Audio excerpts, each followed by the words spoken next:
స్కాంద పురాణాంతర్గత సంపూర్ణ కార్తీక పురాణము 6వ రోజు 11, 12 అధ్యాయములు. 11వ అధ్యాయము మందరుని ఇతిహాసము. జనక మహారాజా, కార్తీక మాసం యొక్క విశేషాన్ని, కార్తీక మాసంలో వివిధ పనుల యొక్క మహత్యాన్ని గురించి నీకు అనేక విశేషాలను వివరించాను. ఈ నెలలో విష్ణుమూర్తిని అవిసపూలతో ఆరాధించిన వారికి చాంద్రాయణ వ్రతఫలం కలుగుతుంది. దర్భలతో పూజించినా, రఘువస్త్రాలతో పూజించినా ఉత్తమగతులు సిద్ధిస్తాయి. పురాణం చదివినా విన్నా కష్టాలు కలుషాలు తొలగి ముక్తి కలుగుతుంది. ఇందుకు సంబంధించిన మందరుని ఇతిహాసాన్ని చెబుతాను విను. పూర్వకాలంలో మందరుడనే విప్రుడుండేవాడు. అతడు పూజలకు, వైదిక ధర్మాచారాలకు దూరుడై పరుల ఇళ్లలో సేవలు చేస్తూ సమస్త దుర్వ్యసనాలతో జీవిస్తుండేవాడు. అతని భార్య సుగుణవతి, పతిభక్తి గల ఇల్లాలు. మందరుడు క్రమక్రమంగా దొంగతనాలను మరిగి దారులు కార్చి బాటసారులను దోచుకుంటుండేవాడు. ఒక రోజున పురుగురిలో పనిచూసుకుని స్వగ్రామానికి అడవి వెంబడి పోవుచున్న వ్యక్తిని అటకాయించి తన వద్దనున్న ధనాన్ని అపహరించి అదంతా చూసిన కిరాతకుడొకడు ఆ వ్యక్తిని చంపి ధనాన్ని తీసుకున్నాడు. ఆ డబ్బు పట్టుకుని తన గూడెం దిశగా వెళుతున్న కిరాతకునికి ఒక పులి మీద పడి చంపివేసింది. ఆ కిరాతకుడు కూడా తన వద్దగల గండ్రగొడ్డలితో పులిని వధించి మరీ ప్రాణాలు విడిచాడు. ధనాశ కారణంగా వారంతా మరణించారు. ఇలా ఏకకాలంలో చనిపోయిన ముగ్గురిని యమభటులు నరకలోకానికి తీసుకుని వచ్చారు. మందరుడు చనిపోయిన తరువాత మందరుని భార్య పూజలు చేసుకుంటూ జీవితాన్ని గడుపుతుండేది. ఒకనాడు ఆ గ్రామానికి ఒక మహర్షి వచ్చారు. అతనికి మందరుని భార్య పాదపూజ చేసి సత్కరించి, అయ్యా, నేను కడుదీనురాలను, అనాథను, హరినామస్మరణతో జీవిస్తున్నాను, నాకు మోక్ష మార్గాన్ని ఉపదేశించండి అని ప్రార్థించింది ఆ సాధ్వీమణి. ఆ రోజు కార్తీక పౌర్ణమి, చాలా పవిత్రమైన రోజు. దేవాలయంలో పురాణ పఠనమున్నది. నేను నూనె తీసుకువస్తాను, నీవు ప్రమిదలను ఒత్తులు తెచ్చి ఆలయంలో దీపారాధన చెయ్యి, ఇందువల్ల నీకు అనంతమైన పుణ్యం లభిస్తుందని ప్రబోధించాడు.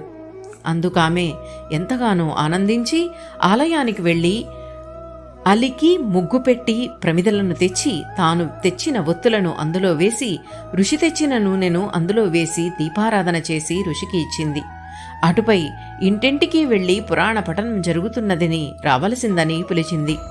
అందరితో కూడా ఆమె ఆ రాత్రి పురాణాన్ని విన్నది.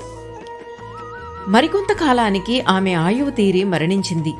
విష్ణుభట్టులు వచ్చి ఆమెను పుష్పక విమానంలో ఎక్కించుకుని విష్ణులోకానికి బయలుదేరారు. దుర్మార్గుడైన భర్త సాంగత్యం వల్ల కలిగిన కించిత్ దోష కారణంగా ఆమెను నరకం మీదుగా తీసుకువెళ్లారు. నరకలోకంలో యమయాతనలో అనుభవిస్తున్న భర్తను, అతనితో పాటు చనిపోయిన కిరాతకుణ్ణి, పులిని చూసింది. వారెందువల్ల నరకలోకంలో హింసించబడుతున్నారని విష్ణుభటులను ప్రశ్నించింది. కులాచారములను వదిలి నీతి నియమాలను పాటించక చోరవృత్తిలో నీ భర్త తదితరులు ప్రాణహింసలకు పాట్పడుట వల్ల శిక్షలు అనుభవిస్తున్నారు అన్నారు వారు. మరి ఈ ముగ్గురూ తరించు మార్గము ఉపదేశించుడని విష్ణుభక్తులను ప్రార్థించింది. పుణ్యాత్మురాలా, నీవు అపారమైన పుణ్యమును అనేక మార్గంలో ఆర్జించుకున్నావు. శీలవతివి, పతిసేవా నిరతురాలవు, ఆధ్యాత్మిక ప్రవర్తనతో పునీతరాలువైన పుణ్యవతివి. నీ సంకల్పమునకు కొదవేమున్నది? కార్తీక పౌర్ణమి నాడు దీపానికి ఒత్తిని చేసి ఇచ్చిన ఫలితాన్ని, వ్యాఘ్రానికి ప్రమిదని ఇచ్చిన ఫలితాన్ని కిరాతకునకు, పురాణ శ్రవణ ఫలితాన్ని నీ భర్తకు ఇస్తే వారంతా పునీతులై యమలోకం నుండి విముక్తులవుతారని పొందుతారని వివరించారు. అందుకామె ఆనందించి తనకు సంక్రమించిన పుణ్య ఫలితాలను వారందరికీ ధారపోసింది. అందుపై వారంతా నరకము నుండి విముక్తి పొంది ఆమెతో పాటు వైకుంఠం చేరుకున్నారు. ఓ రాజా, కార్తీక మాసంలో పురాణం వినుట వలన, పారాయణ చేయుట వలన, దీపము వెలిగించుట వలన ముక్తి మోక్షం సిద్ధిస్తుంది. తన వారంతా తరిస్తారు, అందరినీ ఉద్ధరించగలుగుతారు అని వశిష్ఠుడు తెలియజేశాడు. 11వ అధ్యాయము సమాప్తము. కార్తీక ద్వాదశి మహాత్యము 12వ అధ్యాయము. వశిష్ఠుడింకను ఇలా చెప్పసాగాడు. ఓ జనక మహారాజా, ఈ కార్తీక మాసంలో ప్రతిరోజు ఒకదానికంటే ఒకటి గొప్పదే. సోమ మంగళవారాల కన్నా కార్తీక శని త్రయోదశి మిక్కిలి ఫలమైనది. శని త్రయోదశి కన్నా కార్తీక పౌర్ణమి అత్యంత ఫలదాయకము. కార్తీక పౌర్ణమి కన్నా ఏకాదశి, కార్తీక ఏకాదశి కన్నా ద్వాదశి ఒకదానిని మించి మరొకటి చక్కని ఫలితాలనిస్తాయి. ఇక కార్తీక ద్వాదశి అనంతమైన ఫలితాన్నిస్తుంది. శుక్ల ఏకాదశి నాడు ఉపవాసం చేసి మరుసటి రోజు బ్రాహ్మణులతో సహా పారాయణ చేసేవాళ్లు సాయుజ్య మోక్షాన్ని పొందగలరు. ఈ కార్తీక ద్వాదశియందు అన్నదానము చేస్తే ఐశ్వర్యాభివృద్ధి కలుగుతుంది. కార్తీక ద్వాదశి అన్నదానము వలన గంగానదీ తీరములో 1,000,000 మంది బ్రాహ్మణుల అన్న సమారాధన చేసినంత ఫలితము వస్తుంది. కార్తీక ద్వాదశిలో చేసిన అన్నదానమునకు మించిన దానము లేదని తెలుసుకో.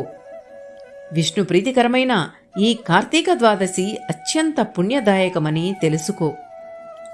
ద్వాదశి దానములు. శ్రీమన్నారాయణుడు ఏకాదశి రాత్రియందు ఉండగా కార్తీక శుద్ధ ద్వాదశి నాడు క్షీర సముద్రం నుండి నిద్రలేస్తాడు. కావుననే దీనికి హరిబోధిని ద్వాదశి అనే పేరు వచ్చింది. ఈ హరిబోధిని నాడెవరైతే బ్రాహ్మణులకు అన్నదానం చేస్తారో వాడు ఇహలోక పరలోక భోగభాగ్యాలన్నింటినీ పొందగలడు. అందులో పెరుగుతో అన్నదానం చేయడం సర్వోత్కృష్టమైనది. ఈ కార్తీక ద్వాదశి నాడు ఎవరైతే బ్రాహ్మణులకు వెండి డెక్కలతోనూ బంగారు కొమ్ములతోనూ పాలిచ్చే ఆవును దానం చేస్తారో వారు ఆ గోవుపై ఎన్ని వెంట్రుకలున్నాయో అన్ని వేల సంవత్సరాలు స్వర్గలోకంలో సుఖించగలరు. వీటితో పండ్లు, తాంబూలము, యజ్ఞోపవీతాలను కూడా దానం చేయాలి. ఈ కార్తీక శుద్ధ ద్వాదశి నాడెవరైతే బ్రాహ్మణులకు సాలగ్రామాన్ని, వెండి తులసి వృక్షాన్ని, దక్షిణ తాంబూలాదులతో పాటు దానము చేస్తారో వారు భూమండలాన్నంతటినీ దానం చేసినంత ఫలితాన్నందగలరు. దీనికి నిదర్శనంగా ఒక కథ చెబుతాను విను అన్నారు. ధర్మ వీరోపాఖ్యానము. పూర్వము గోదావరి నదీ తీరంలో పరమ పిసినిగొట్టువాడైన ఒక వైశ్యుడుండేవాడు. డబ్బు సంపాదనే అతని పరమావధి. ఏనాడు ధర్మాలు చేసిన పాపాన పోలేదు. పైగా తాను కూడా తినకుండా ధనము సంపాదించేవాడు. డబ్బును వడ్డీలకిస్తూ వారిని పీడిస్తూ తన ద్రవ్యాన్ని రెట్టింపు చేసుకునేవాడు. ఎవరికీ మాట సాయం కూడా చేయని పరమ దుర్మార్గుడు. ఒకనాడు ఈ పిసినికొట్టు వైశ్యుడు ఒక బ్రాహ్మణునికిచ్చిన అప్పుని రాబట్టుకోవడానికి అతని వద్దకు వెళ్ళాడు. తన బాకీని వెంటనే అప్పటికప్పుడు వడ్డీతో సహా తీర్చమని బలవంతం చేశాడు. అందుకే బ్రాహ్మణుడు, ఓ వ్యాపారి, నేనేమీ నీ డబ్బును ఎగవేసేవాడిని కాను. ఎందుకంటే ఎవడైతే తీసుకున్న రుణాన్ని తీర్చకుండా పోతాడో వాడు మరుజన్మలో ఆ రుణదాత యొక్క సంతానుడై జన్మిస్తాడు. కావున ఏదో విధంగా ఈ నెలాఖరుకల్లా మీ డబ్బు మీకిచ్చేస్తాను, కొంచెం ఓర్పు వహించండి అన్నాడు. ఆ బ్రాహ్మణుని వచనాలు లుబ్ధుని చెవికెక్కలేదు. పైగా వసూలు చేసుకోలేని చవటననుకున్నావా? నీ బాకీ కోసం 1 రోజులు ఆగలేను. నా దగ్గర నీ కల్లిబొల్లి కబుర్లు కట్టిపెట్టు. తక్షణమే నీవు బాకీ చెల్లించనిచో నిన్నిప్పుడే ఈ కత్తితో నరికేస్తాను అన్నాడు. అయినా సరే, నిజంగా డబ్బు లేకపోవడంతో నిజంగా నా వద్ద డబ్బు లేదు, నాకీ బాకీ త్వరలోనే తీర్చేస్తాను అంటూ కాళ్లా వేళ్లా పడ్డాడు. క్రూరాత్ముడైన ఆ వ్యాపారి మనసు కరగలేదు సరికదా, మరింత ఉగ్రుడై తీవ్ర కోపంతో ఆ బ్రాహ్మణుని నేలపై బడవేసి కాలితో తన్ని జుట్టుపట్టుకుని ఈడ్చి ఇంకనూ కోపం చల్లారకపోవడంతో తన వద్దనున్న కత్తితో బ్రాహ్మణుని ఒక్క వేటు వేశాడు. ఆ వ్యాపారి తీవ్ర కోపానికి బ్రాహ్మణుడు బలైపోయాడు. గిలగిలా తన్నుకుంటూ ప్రాణాలు విడిచాడు. బ్రాహ్మణుడు మరణించగానే రాజుగారు హత్యానేరం కింద తననెక్కడ శిక్షిస్తారోనని భయపడిన వ్యాపారి వేగంగా తన ఇంటి వైపు పారిపోయాడు. ఆనాటి నుండి ఆ లుబ్ధుడు రహస్య జీవితం గడపసాగాడు. ఎవరికీ కంటపడకుండా, రాజభటులకు దొరకకుండా జీవించసాగాడు. చివరకు వయసు పైబడడంతో మృతి చెందాడు. యమకింకరులు అతనిని నరకానికి తీసుకుని పోయారు. యమధర్మరాజు అతనికి రౌర నరకం శిక్షగా వేశాడు. యమదూతలు అతనిని తీసుకునిపోయి రౌరవ నరక శిక్షను అమలు చేయసాగారు. ఇక అతని కుమారుడైన ధర్మవీరుడు తన తండ్రి అన్యాయార్జితంగా ఇచ్చిన అపార సంపదలతో 10 మందికి సేవ చేసి మహాదాతగాను పరోపకారిగా పేరు గడించాడు. ప్రజా శ్రేయస్సే పరమావధిగా చెరువులు నూతులు త్రవించాడు. విశ్రాంతి మందిరాలు నెలకొల్పాడు. పూజలు పునస్కారాలు చేస్తూ బీదా బుక్కీకి అన్నదానాలు చేశాడు. పిత్రార్జితమైన ధనారాశులతో యజ్ఞ యాగాది క్రతువులను నిర్వహించాడు. పేదలకు వివాహాది ఉపనయనాదులకు ధన సహాయం చేశాడు. దాహార్తులకు చలివేంద్రాలు నెలకొల్పాడు. అలా గొప్ప ధర్మాత్ముడనే పేరు గడించాడు. ఒకనాడు దేవర్షి త్రిలోస సంచారియనగు నారదుడు లోక సంచారము చేస్తూ ధర్మవీరుని వద్దకు రావడం జరిగింది. ధర్మవీరుడు నారదుడిని చూసి ఎదురేగి ఉచితాసనంపై కూర్చుండ వినియోగించి భక్తి ప్రపత్తులతో అర్ఘ్యపాద్యాదులను సంగి సత్కరించి, ఓ దేవర్షి, మీరు మా భూబండలానికి రావడం, అందులోనూ నా ఇంటికి వచ్చి నన్ను ధన్యుణ్య చేయడంలో గల కారణమేమిటి? ఓ నారద మహర్షి, మీరు దైవాంశ సంభూతులు.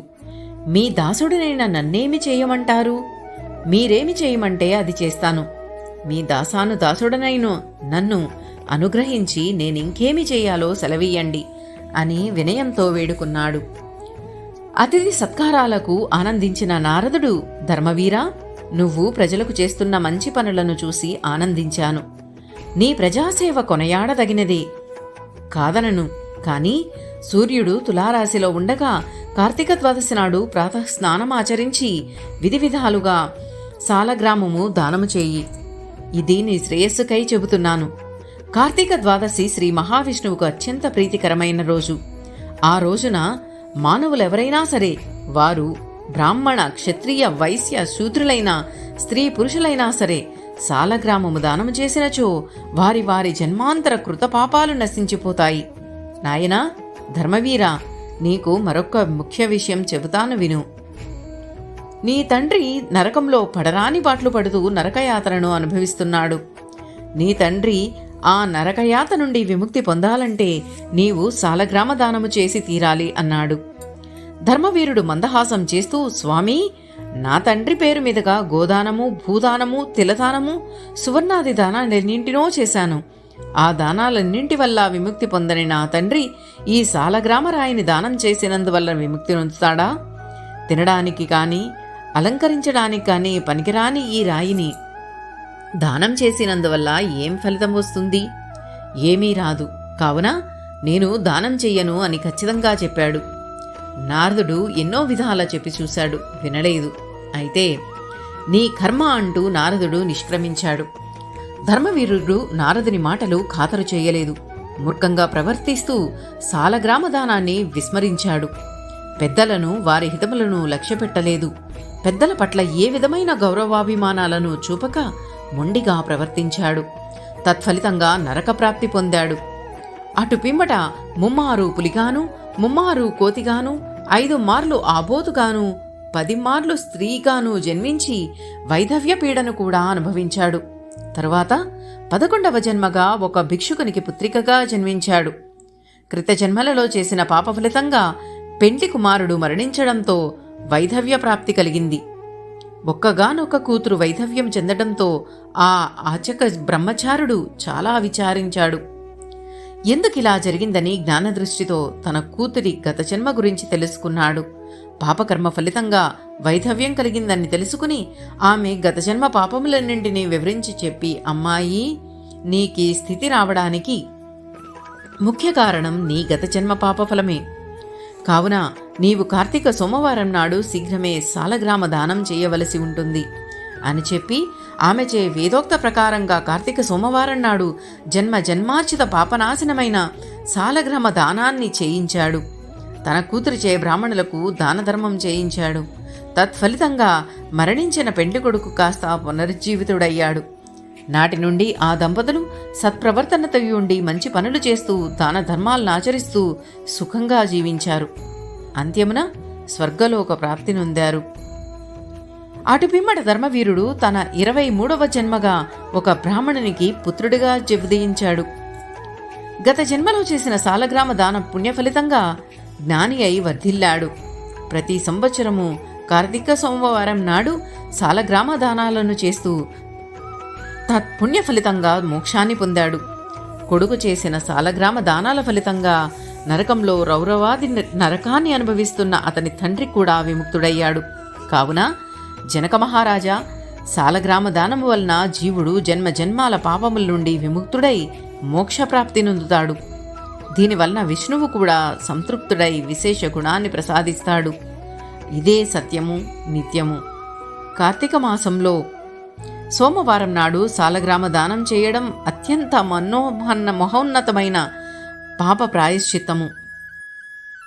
దీనివలన సర్వ పాపములు హరించిపోతాయి. శ్రీ మహావిష్ణువు ఎంతో సంతోషించి మోక్షప్రాప్తిని అనుగ్రహిస్తాడు అని వివరించాడు. ఇది శ్రీ స్కాంద పురాణాంతర్గత కార్తీక మహత్యము 12వ అధ్యాయము సంపూర్ణము.